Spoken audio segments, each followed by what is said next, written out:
¿Qué tal a todos? En este video aprenderemos sobre el teorema de Norton. El teorema de Norton establece que un circuito lineal con dos terminales A y B se pueden reemplazar por otro completamente equivalente, que consta de una fuente de corriente llamada corriente de Norton, conectada en paralelo con una resistencia llamada resistencia de Norton. Dicha corriente de Norton es la que fluirá entre los puntos A y B. Si estuvieran cortocircuitados, la resistencia de Norton es la resistencia equivalente entre las terminales cuando todas las fuentes independientes se desactivan. ¿Cuál sería la aplicación del teorema de Norton? Este se aplica cuando se tiene redes muy complicadas con muchas resistencias o impedancias y se desea calcular el voltaje entre alguna de ellas o la corriente que las atraviesa. El teorema de Norton simplifica los cálculos, ya que, como hemos visto, la red se puede sustituir por un circuito más pequeño y manejable. Los pasos a seguir son aislar de la red la sección del circuito para la cual se va a hallar el equivalente de Norton. En el circuito restante, indicar las terminales A y B. Sustituir las fuentes de voltaje por cortocircuitos y las fuentes de corriente por circuitos abiertos. Para encontrar la resistencia equivalente entre las terminales A y B, esta sería la resistencia de Norton. En este paso, hemos visto en videos anteriores cómo sustituir las fuentes a través del teorema de superposición o a través del teorema de transformación de fuentes. Después de esto, regresaremos todas las fuentes a sus posiciones originales y vamos a cortocircuitar las terminales A y B y encontrar la corriente que circula entre ellos.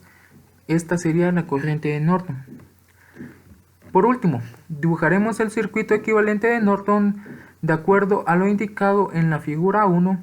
Ambas fuentes de corriente y resistencias equivalentes quedarán en paralelo. Sabiendo esto, vamos con el procedimiento. Tenemos este circuito, nos piden hallar el equivalente de Norton. Lo que hacemos es, de primero, aislar el circuito, que sería esto, identificar los puntos A y B, o colocar los puntos A y B, que estos serían estos. Después, el segundo paso nos diría que tenemos que eliminar las fuentes. En este caso yo lo haré con el teorema de superposición, que el teorema de superposición nos dice que si es una fuente de voltaje, lo único que se hace es se elimina la fuente y se hace un corto en el circuito. Después de hacer este corto, vemos que nos quedan dos resistencias en paralelo. Solo hallaremos la resistencia total, sabiendo que la resistencia total de un circuito en paralelo es la primera por la segunda dividido la primera más la segunda, teniendo como resultado 2.4 ohmios.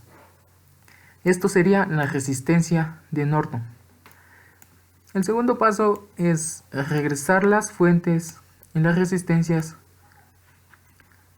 al circuito original y cortocircuitar el punto A y el punto B. Haciendo esto, eliminaríamos esta resistencia, quedándonos solo este circuito. Ya con este circuito hallaremos lo que es la corriente de Norton con la fórmula de Ohm, que nos dice que la corriente es igual al voltaje dividido la resistencia. En este caso, los 10 voltios de la fuente dividido los 4 ohmios de la resistencia, dándonos un total de 2.4 amperios, que eso sería el voltaje de Norton.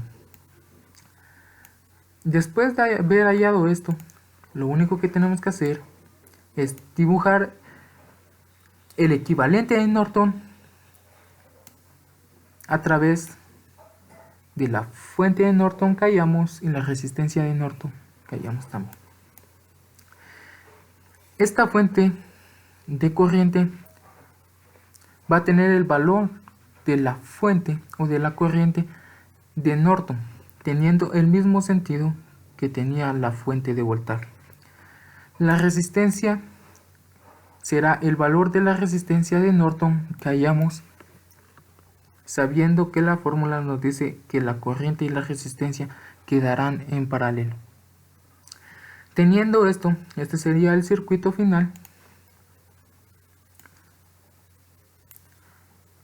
con una corriente de 2.5 amperios y una resistencia de 2.4 ohmios. Sabiendo esto, vamos al simulador para rectificar el resultado. Tenemos el circuito acá. Lo único que haremos es agregar un amperímetro para saber cuánta corriente está atravesando el circuito y saber si es la misma corriente que nosotros tenemos. Corremos el circuito y nos da 2.44 amperios, que es lo que nosotros tenemos acá, 2.5 amperios aproximadamente. Ya teniendo esto, ¿cómo sabremos? Sabemos que la corriente está bien. Entonces, al saber que la corriente está bien, sabemos que nuestro circuito de Norton, que sería este, va a ser equivalente a este circuito. Terminando esto, sabremos que nuestro resultado estará bien. Esto es todo, espero que les sirva, nos vemos en un próximo video.